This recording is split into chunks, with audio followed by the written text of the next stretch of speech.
We're talking today about the real number system.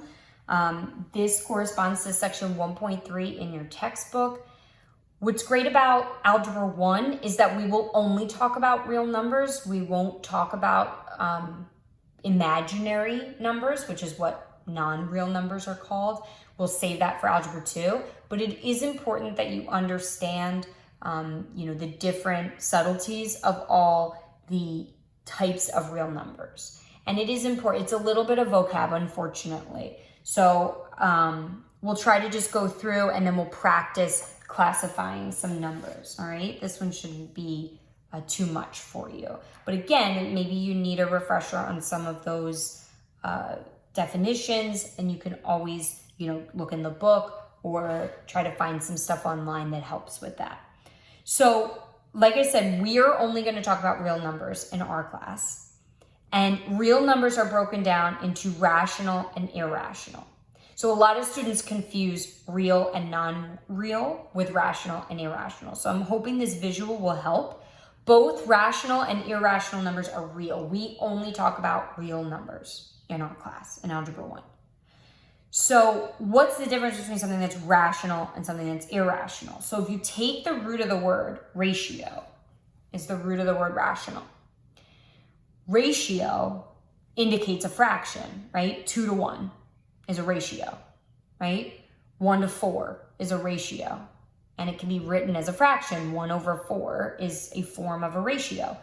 So if I think about ratio, the best definition for a rational number, and I'm going to try to enunciate because when I say a rational, sometimes it's going to sound like irrational. So I apologize. But the best definition for rational numbers is something that can be written as a fraction. So I'm going to leave a couple notes down the bottom as well. So it might be kind of tough to see both at the same time, but at the end you can. So rational, the best way to think about it is can be written as a fraction. And the reason that that's the best definition is because we have a couple things. We have a trick on our calculator where we can do math enter, if you remember from previous videos. So my calculator will show me whether or not it can be written as a fraction. And if I see that word ratio, it's easy to jog my memory, ratio, fraction, I got the definition.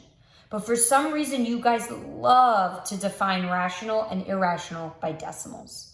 And I think that's where you get confused. So we'll talk about what they look like as decimals, but I'm going to urge you to change your thinking and think about the two things, rational and irrational, as being a difference in, can I write it as a fraction? Can I not write it as a fraction? It's going to be the best way for you to define that. Okay? So again, and I'll write that down below then. What's an irrational number cannot be written as a fraction. We will talk about the decimal versions of those two definitions, but again, I think that's our best bet for right now.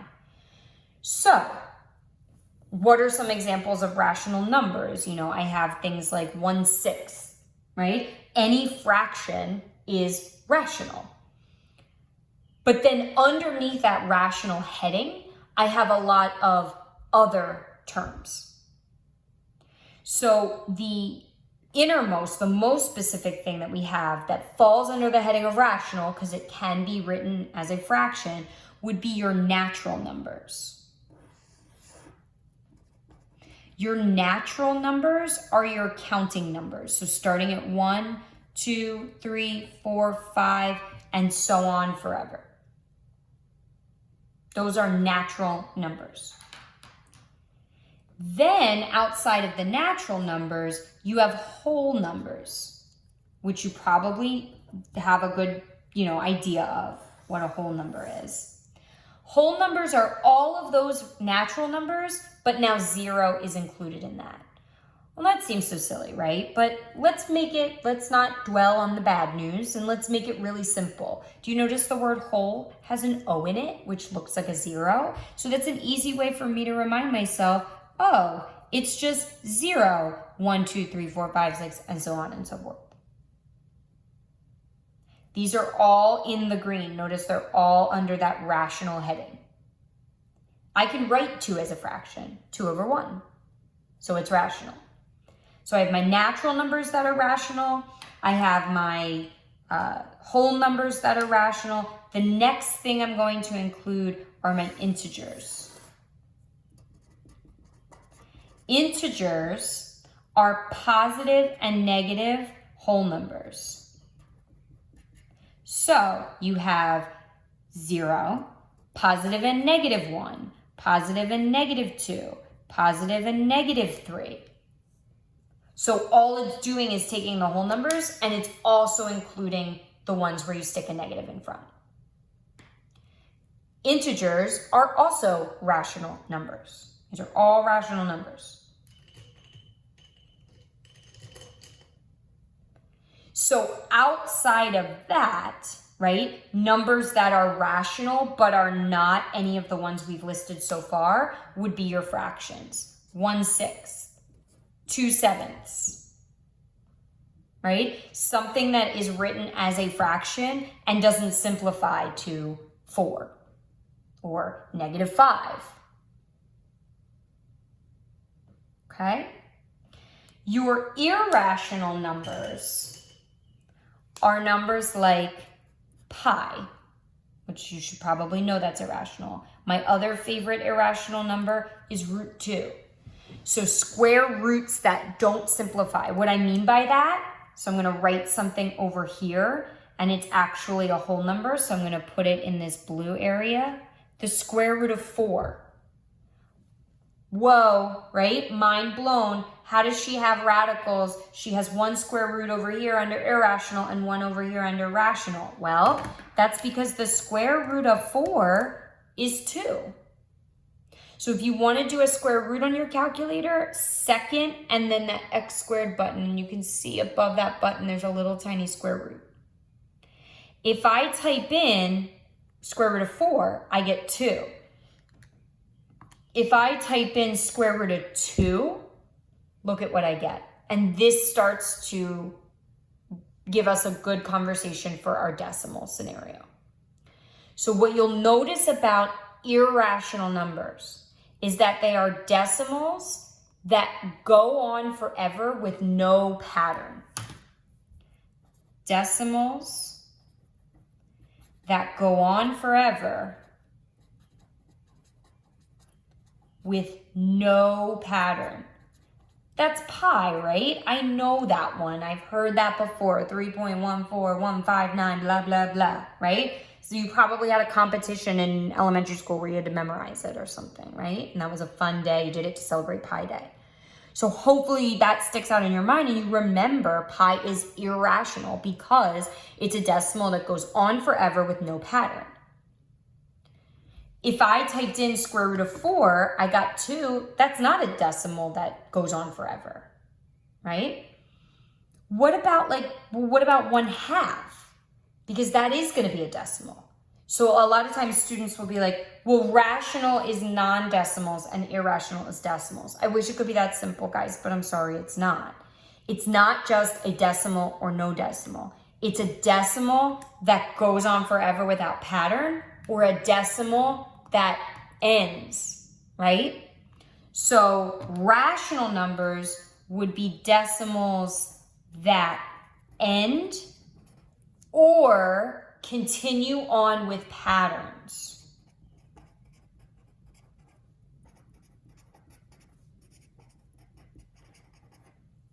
So when I said something like 1/6, notice there's a pattern. That's 6, it's 0.1, and then the 6 repeats.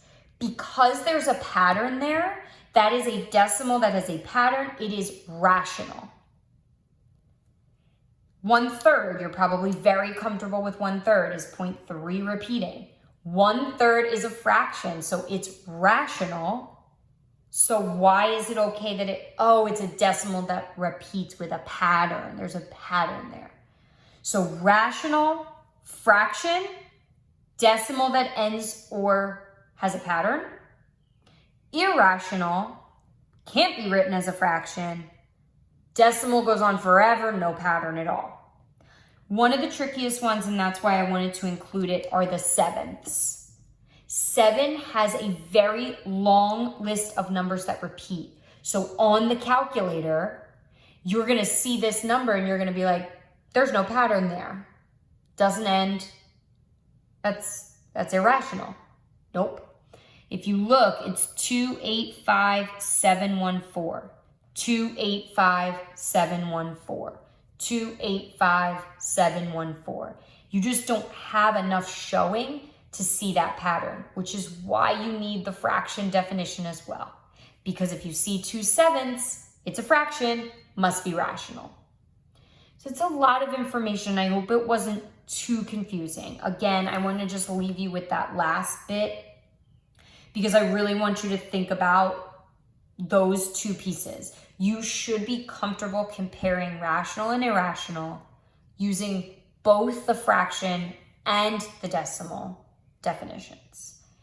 I think a lot of students prefer the decimal, but then they want the ease of it's a decimal, no, it's not. And that's not how the definitions work. So if you want that ease, know the fraction way. But here's the best part too. Let's say this came up on my calculator. Remember I said to you, math, enter, enter, and my calculator makes it a fraction. I'm looking at a fraction, rational number, and I write it down on my paper. So let's practice a couple. I think that'll really help you as well. So I want you to classify, and we are going to use all of the words. So we're not just going to stop at the most specific. We're going to hit all of them. So 8 9ths. Is it written as a fraction? Yes. So it must be rational. Can I go further? Is it an integer, a whole number, a natural number? No. But it's rational, so great, I stop. 18. Can it be written as a fraction? Yes, because it can be written as 18/1. So it is rational. Is it an integer? Yes. Is it a whole number? Yes. Is it a natural number? Yes.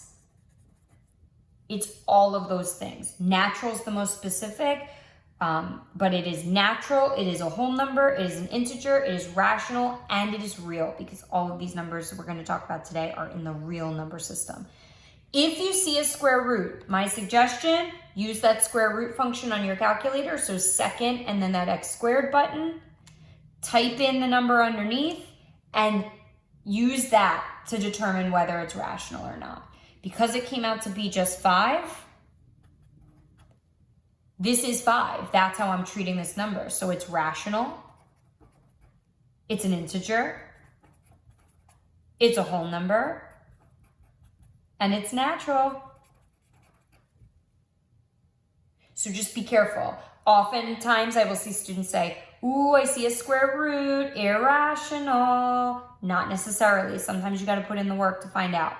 So let's do it again. I want to be sure. I do square root of 20. I get this decimal. Maybe I'm like, oh, does that turn into a fraction? I don't know. Math, enter, enter. Guess what the calculator is saying to you?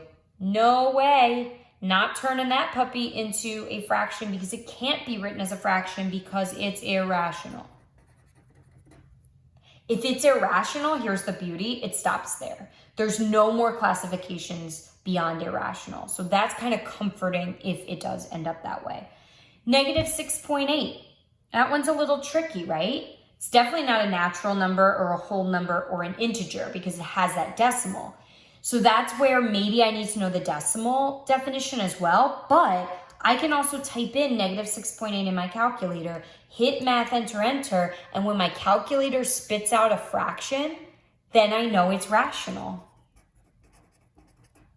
It's also a decimal that ends. So because it's 0.8 and nothing else, that's also why it's rational.